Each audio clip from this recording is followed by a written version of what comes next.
What if the thing you keep fighting for, the one everyone else calls pointless, is the very thing that will change your entire life? This is the story of a girl who walked into a desert where nothing grew, nothing lived, and everyone said nothing ever would. Yet she returned every single day with a small bag of seeds and a bigger amount of hope.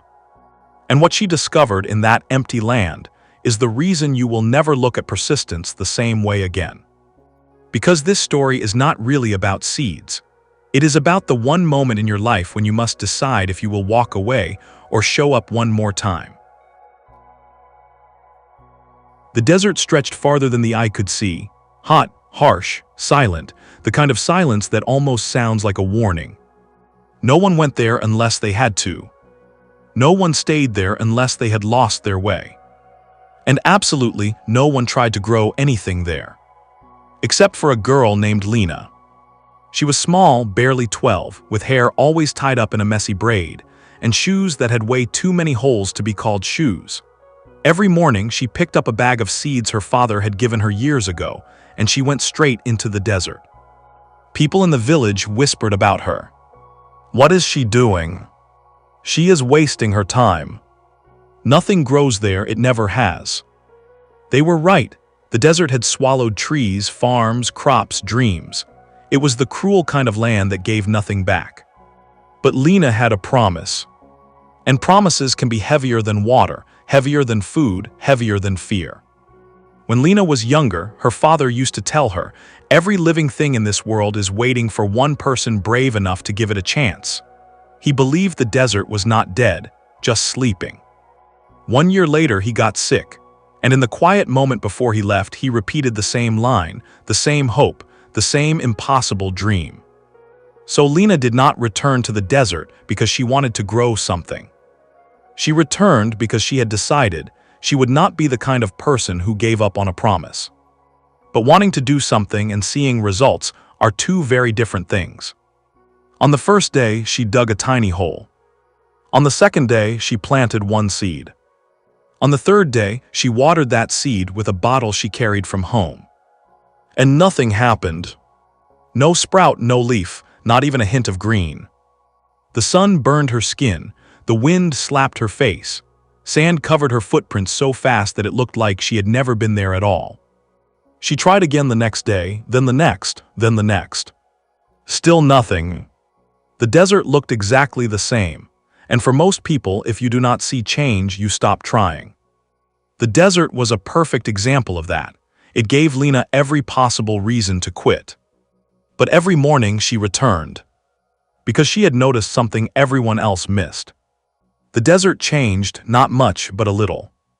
The sand felt slightly cooler in one spot. The soil looked a bit softer in another. Almost like the land was listening. It was not growing yet, but it was reacting. Sometimes progress is invisible until suddenly it is not. Weeks passed, Lina was tired, her hands hurt, people laughed at her, her clothes were always covered in dust. But she kept showing up. One afternoon, an old man from the village followed her to the edge of the desert. He asked, "Why do you do this every day? You know nothing will grow here." Lina said, "Maybe not today, maybe not tomorrow, but something will grow one day. I just have to be here when it happens." The old man shook his head and left. And this is where most people misunderstand persistence. Persistence is not about ignoring reality. Persistence is about believing that even slow results are still results. Growth happens underground first. It happens in silence. It happens where nobody can see it. There is a study on bamboo that most people do not know.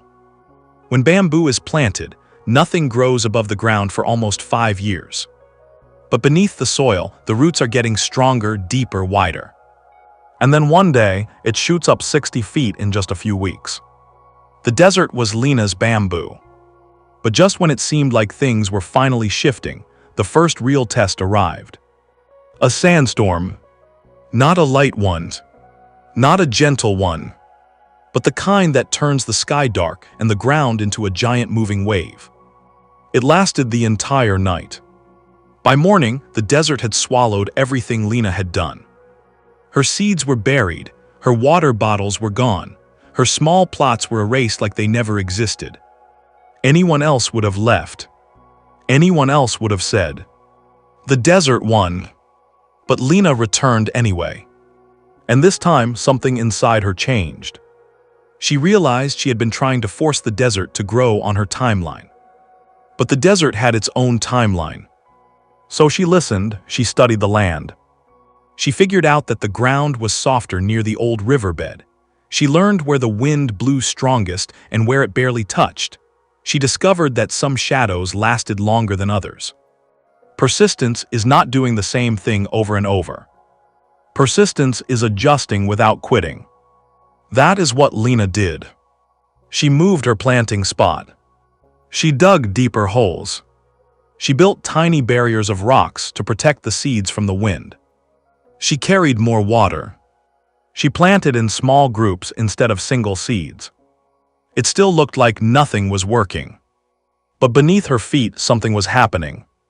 One morning, months after her first step into the desert, Lina stepped onto the sand and froze. Right in front of her, a tiny curve of green pushed through the ground. A stem, a leaf, life. She stared at it for so long her knees started to shake.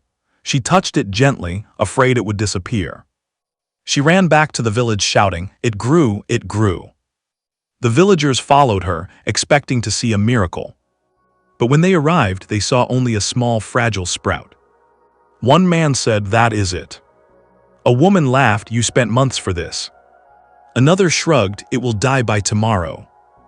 And Lina understood something in that moment. People who do not show up will always think results are small.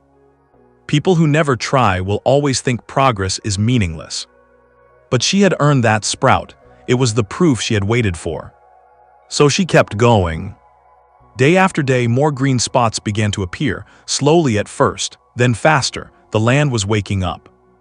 And then, one morning, the villagers could not believe their eyes. A patch of flowers. Small, delicate, colorful, dancing in a place where nothing had danced before. The desert was no longer a desert. It was becoming a garden. Lina had done something no one else had done. Not because she was stronger, not because she was smarter, but because she returned every day. And one night, as she looked over the land that once scared her, she whispered the same words her father used to say. Every living thing is just waiting for one person brave enough to give it a chance. Lina's story is not really about planting seeds in the sand. It is about planting effort into a dream that seems impossible. It is about the days when you feel invisible. The weeks when nothing changes. The months when it feels pointless. It is about the storms that erase what you made. It is about the people who laugh while you try. It is about the doubts that grow louder than your hope. But persistence is not loud. Persistence is silent. Persistence is choosing to return one more time, even when the world tells you not to. Every dream has a desert phase. Every goal has invisible growth. Every breakthrough looks tiny at first. The sprout is always small, but the victory is massive. So whatever your dream is right now, whatever desert you feel stuck in, whatever goal looks dry, hopeless, or impossible, remember Lina. Show up again. Try again. Adjust again. Return again. Because one day, when you least expect it, something will grow. And everyone will call it a miracle. But you will know the truth. It did not happen in one moment. It happened in every moment you refused to quit.